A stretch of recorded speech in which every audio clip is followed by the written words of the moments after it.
kill me, don't send me. I'm not gonna do that. Please do that, just kill me. Absolutely not.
She was steady. Respected. The kind of soldier that made others straighten up in her presence, not because she demanded it, but because she lived it. Her name was Sergeant First Class Ashley Hennings. A woman with years of service to her country, a mother, a friend, a leader. She wore her uniform like armor, both literally and emotionally. And on June 25, 2023, her home in Rhineyville, Kentucky, was filled with laughter, light, and celebration.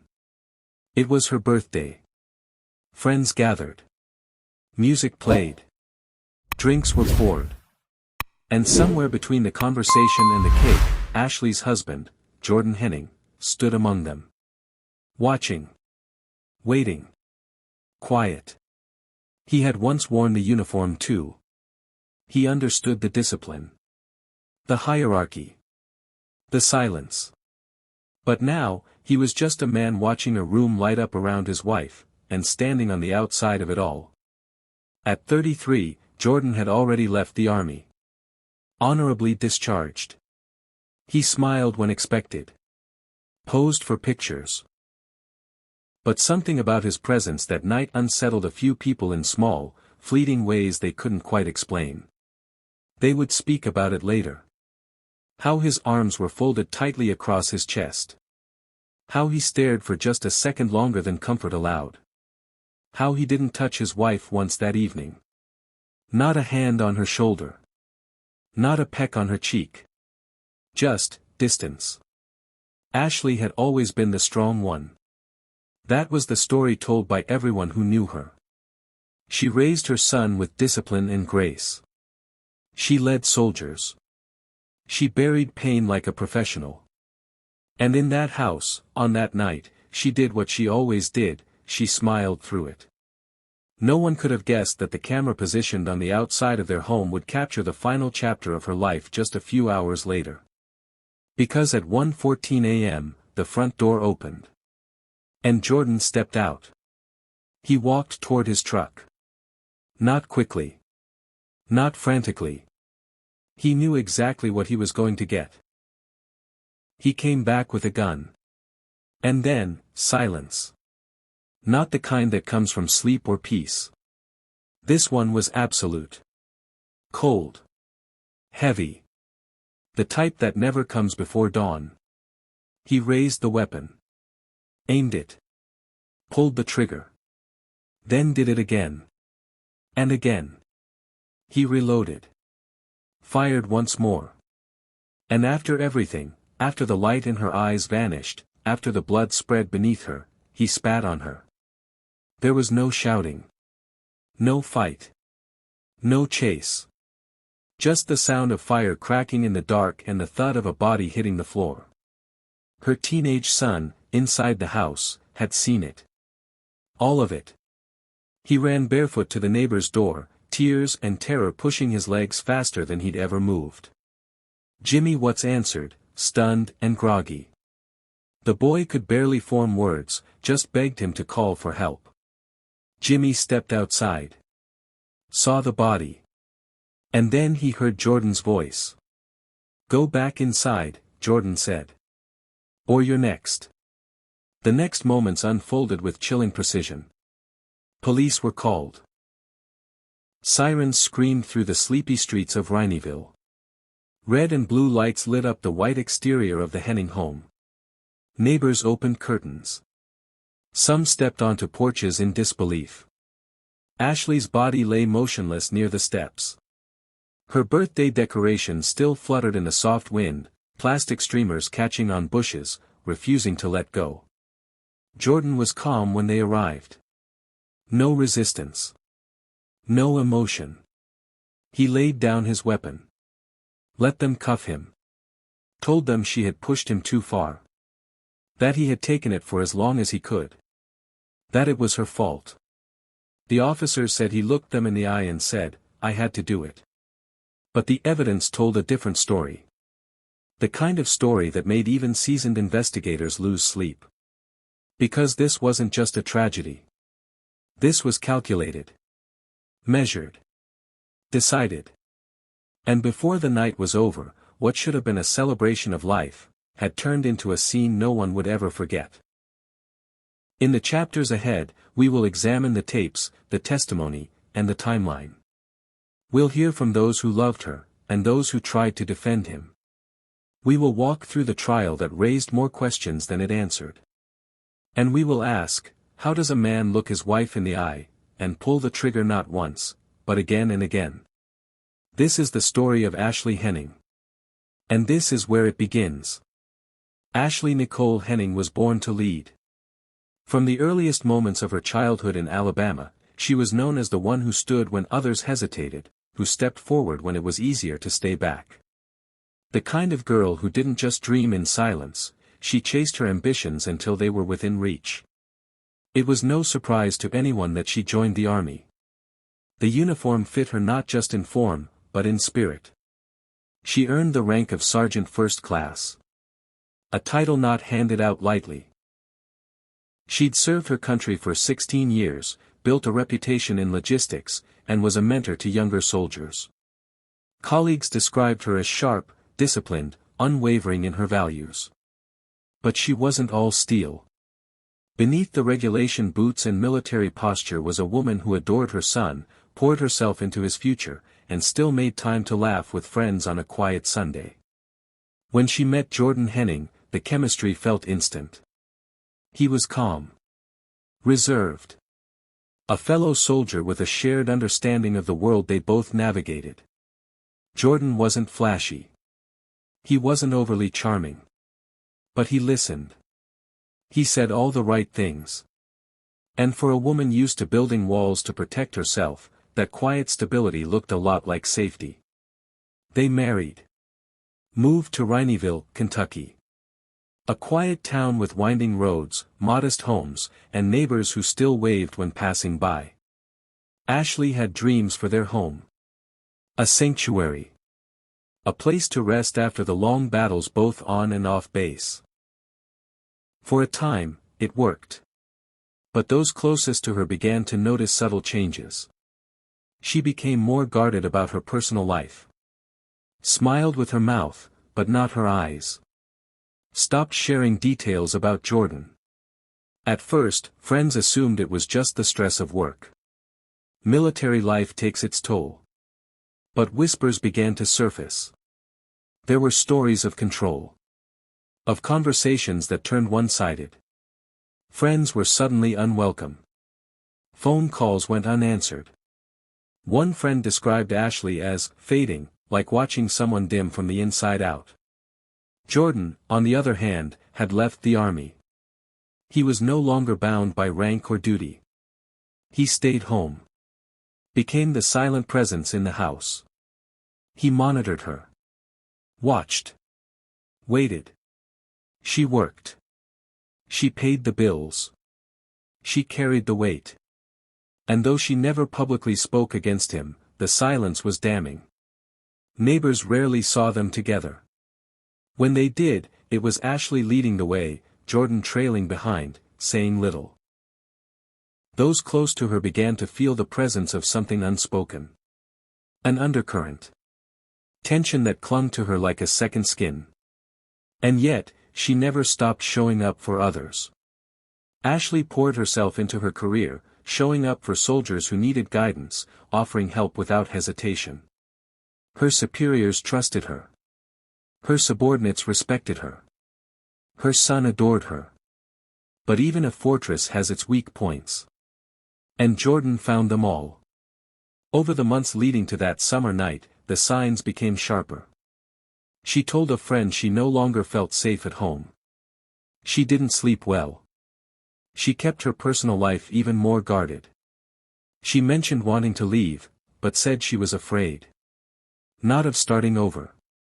Not of what people would say. But of what Jordan might do. Still, she planned a birthday party. Invited friends. Decorated the house. Smiled in the photos. Sang, danced, and held on to that final sliver of joy. No one there that night could have guessed it would be the last time they'd hear her voice.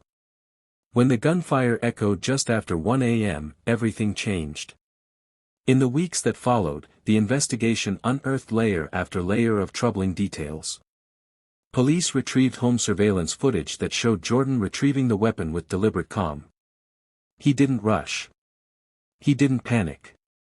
He knew what he was doing. Autopsy reports confirmed what many feared. She didn't die quickly. She was shot multiple times. The violence was personal. Rage-filled. He reloaded the weapon. Stood over her. Fired again. And then, in an act of sheer hatred, he spit on her. The testimony of her teenage son added a layer of horror no child should ever endure. He witnessed it all. Every shot. Every sound. He ran for his life. Desperate to survive. Traumatized beyond repair. Neighbors described the moments after. A stillness that felt wrong. Lights flashing. Officers shouting. One officer said he could still see birthday balloons hanging limp in the air when they cuffed Jordan on the lawn. And Jordan? He said she pushed him. Said he couldn't take it anymore. Claimed years of emasculation. That she controlled him. That she talked down to him. That this was his breaking point. But the prosecution painted a clearer picture. A man who lived off her. Who resented her strength. Who couldn't bear her success. And when he felt her slipping beyond his control, he ended her. In the courtroom, Ashley's friends wore her favorite colors. Her son, barely able to sit upright some days, listened as attorneys recounted every detail. Witness after witness spoke of her kindness. Her strength. Her integrity. But the defense stayed focused on Jordan's state of mind. Arguing emotional distress. Temporary insanity. The jury didn't buy it. He was convicted. Life in prison. No parole. No leniency. The judge looked him in the eye and said, "You didn't just kill your wife. You killed the peace of everyone who loved her." Ashley was buried with full military honors. Her flag-draped coffin was carried by fellow soldiers who had trained with her, deployed with her, laughed and cried with her. They stood tall, but their hands trembled. Her son gave a eulogy. Quiet. Raw. Honest. He said, "My mom didn't just fight for this country. She fought for me. Every day. And I will spend the rest of my life honoring her strength." Today, her story is more than a headline. It is a warning. A reminder. That the uniforms we wear, the smiles we show, and the lives we build don't always tell the full story. That control can look quiet. That pain can live behind closed doors. And that sometimes, the greatest battles are fought at home. We remember Ashley Nicole Henning. We say her name. Because silence is no longer an option. In the weeks after the murder, the town of Rhineyville remained in a kind of stunned paralysis. It was the kind of place where tragedy was something that happened elsewhere, where people left their doors unlocked, where Sunday mornings meant families walking to church together, where gossip was usually about overgrown lawns or barking dogs. But now, whispers filled the air like fog. The name Ashley Hennings was spoken with equal parts reverence and disbelief. Everyone had a story about her. Everyone remembered where they were when they heard the news. Detectives from the Hardin County Sheriff's Office took over the case immediately.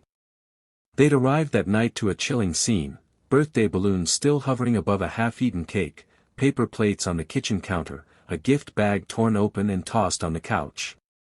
In the center of it all, Ashley's body lay crumpled on the living room floor. The blood had soaked into the beige carpet beneath her, a dark, irreversible stain. Officers said the smell of gunpowder still hung in the air when they entered.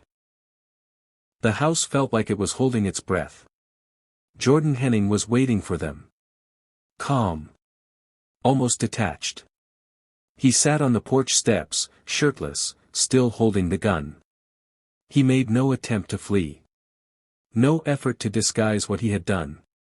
When asked why, his response was flat: she wouldn't stop. It was an answer that sparked outrage. From her friends. Her family. Her co-workers. Her commanding officers. No one could fathom how a woman like Ashley, respected, decorated, fiercely protective of her son, could be reduced to a few cold words spoken by the man who murdered her in front of that very child. The interviews began the next morning. Her son, just 13 years old, was brought into a safe, neutral setting. Two child forensic interviewers sat across from him, trying to gently unravel the horror he'd witnessed. The boy, small for his age, quiet, visibly shaking, told them what he'd seen. His words never left the room the same. He had woken to the sound of his mother yelling. Not the kind of yelling that happens in a normal argument, he said. It was different. Desperate. He heard her shout, "Don't do this, Jordan. Please, don't." Then the first shot rang out. He ran from his bedroom, his feet barely touching the floor. What he saw when he rounded the corner would never leave his memory. His mother was already on the ground. Bleeding. Her arms raised in a last effort to shield herself. Jordan stood over her. Silent. Expressionless. He shot her again. And again. The boy ran, sprinted down the hallway, out the back door, through the neighbor's yard, screaming for help. That child's scream woke the entire block. Several neighbors called 911 within seconds of each other. One of them, a woman who lived directly behind the Hennings, later testified that she saw the boy banging on her sliding glass door, barefoot, his face soaked with tears and sweat, yelling, "He killed my mom.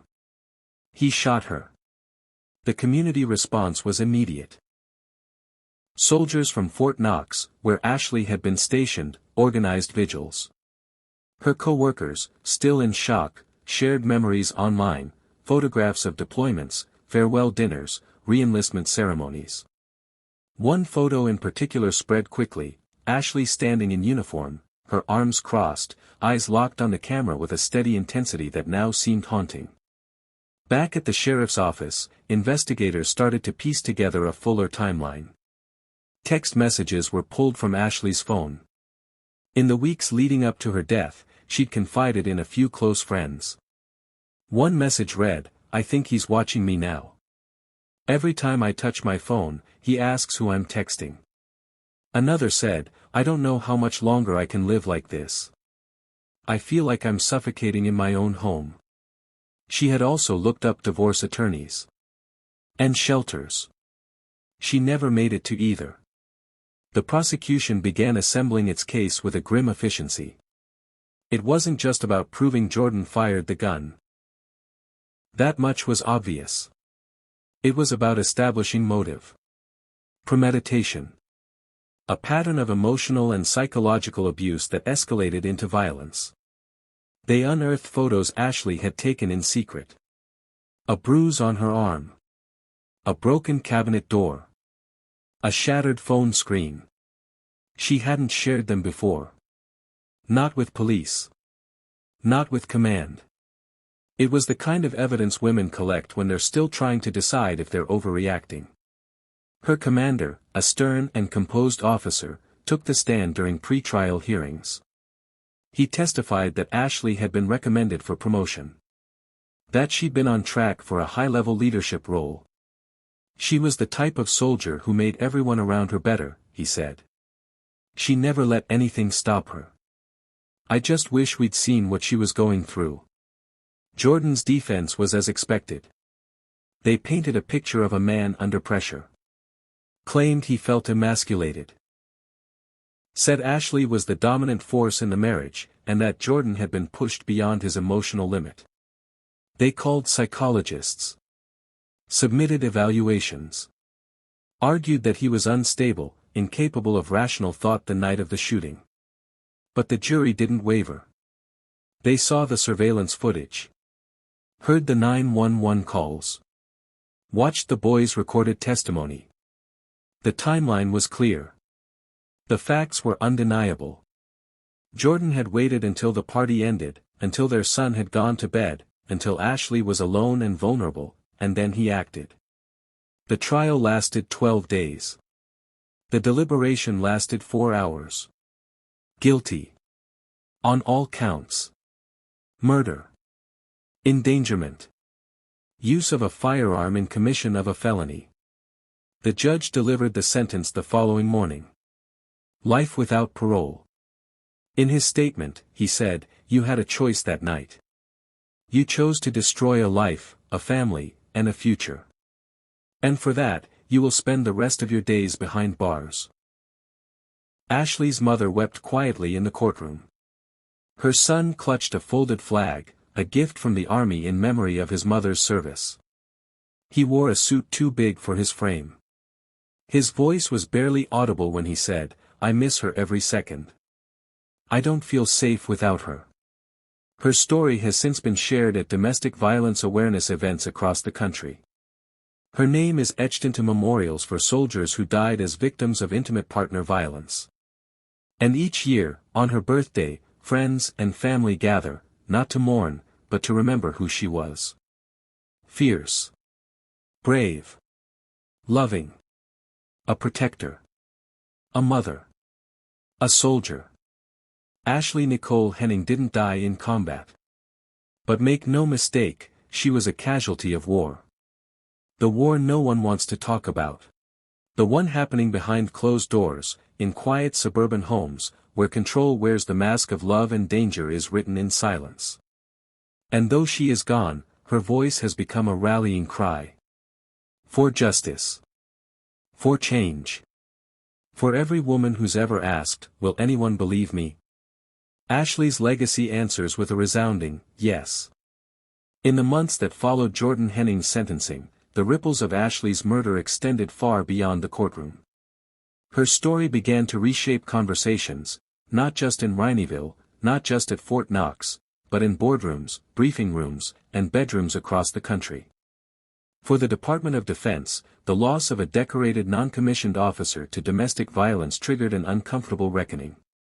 Ashley had done everything right, served with distinction, raised a son with discipline and love, sought help quietly, documented what she could. Yet she still ended up dead, in her own home, murdered by the man who once swore to protect her. An internal investigation was launched at Fort Knox. Not into Ashley's conduct, her record was spotless, but into the military's own protocols. Who had seen the signs? Who might have intervened? Were there missed opportunities to protect one of their own? A colonel who had never even met her told an internal review panel that her death was a failure of command, a failure of culture, and a failure of silence. Quietly, programs were revised. Mandatory training on intimate partner violence was overhauled. Commanders were required to receive specialized instruction in how to identify and respond to subtle indicators of abuse among their ranks. Service members were given access to anonymous reporting tools, and partnerships with civilian domestic violence shelters were expanded. Still, the changes came too late for Ashley. Her family took up the torch. Her mother, Carol Whitmore, once a quiet woman known for organizing bake sales and church picnics, became a voice no one could ignore. She stood on stages, in auditoriums, in the halls of Congress. She held up her daughter's photograph and told every detail, the bruises hidden beneath sleeves, the missed signs, the way her grandson's eyes changed after witnessing what no child ever should. In one televised interview, Carol looked into the camera and said, "If this can happen to Ashley, it can happen to anyone. Don't wait until it's too late. If you feel afraid in your own home, that's your sign. Get out. Get help. Don't think you can wait until the next time." Her message struck a chord. Hotlines reported a spike in calls in the weeks after the story aired. Shelters saw increased intake. Women, many of them military spouses, began coming forward, some for the first time. They whispered her name in waiting rooms and therapy sessions. They said, "I heard about Ashley, and I don't want that to be me." But even as the story galvanized some, it left others shaken to the core. Ashley's son, whose name is withheld from public records, entered a long, winding road of recovery. At first, he refused to speak to anyone. He wouldn't eat, wouldn't sleep through the night, wouldn't go into rooms without checking all the corners. The child psychologist assigned to his case later said the boy suffered from acute, complex trauma layered with survivor's guilt. He believed that if he had run faster, screamed louder, maybe, just maybe, his mother would still be alive. He moved in with his grandmother. At 13, he started attending therapy twice a week. He was given a service dog trained to respond to night terrors. His school assigned him a dedicated counselor. And yet, the damage remained. He once wrote in a journal, "My mom used to say I was her whole world. But when she died, my whole world went with her." At age 15, he began speaking at awareness events. Not often. And never comfortably. But with a trembling strength that forced every room to go still. At one event in Louisville, he walked to the podium, held a photo of Ashley against his chest, and said, "This is my mom. I remember how she smelled when she hugged me. I remember how she sang to me when I was sick. And I remember the look on her face when she knew he was going to kill her. Please, don't wait until it's too late." A moment of silence followed. No one could speak. No one needed to. In the criminal justice world, the case became a study. Academics, lawyers, and victim advocates dissected every angle. Prosecutors praised the efficiency of the investigation, how quickly detectives responded, how thoroughly the evidence was catalogued. The 911 call, in which the neighbor described the child pounding on her door, was used in training scenarios. The photographs Ashley had taken in secret were shown in lectures as examples of silent cries. One detail that drew national attention was a voice memo recovered from Ashley's phone. It had been recorded weeks before her death. In it, Ashley was alone. Speaking softly. As if afraid someone might hear. She said, "If something happens to me, I want you to know I tried. I tried to leave. I tried to protect my son. I want him to know none of this is his fault. And I want whoever's listening to never forget me. My name is Ashley Nicole Henning. And I was loved." The memo was played at her funeral. And then again at the memorial held by her unit. And again at the U.S. Army War College, where her name was etched into a plaque commemorating fallen soldiers lost to domestic violence. Years passed. But her name never faded. On the anniversary of her death, local news stations still run segments remembering her. Her face still appears in military advocacy campaigns. And her story has been included in educational materials sent to bases around the world. The boy she raised is now a man. He recently graduated from high school with honors. He plans to study criminal justice. And when asked why, he said, "Because I want to be the kind of person who would have believed my mom. Who would have protected her. Who would have stopped him." Ashley Hennings' murder was an unspeakable loss. But her life, her love, her courage, her will to endure, has become a call to action. A demand for better systems. Safer homes. Louder voices. And a future where women like Ashley don't have to whisper their fears into a phone in the dark, praying that someone hears them. She was a mother. A soldier. A protector. And now, she is a legacy. If you or someone you know is living in fear, if the person you love has become the person you fear most, please, don't stay silent. Speak up. Reach out. You are not alone, and you are not to blame. Help is real. It exists. There are people trained to listen, to believe you, to act. You don't have to wait for proof. You don't need permission to protect yourself.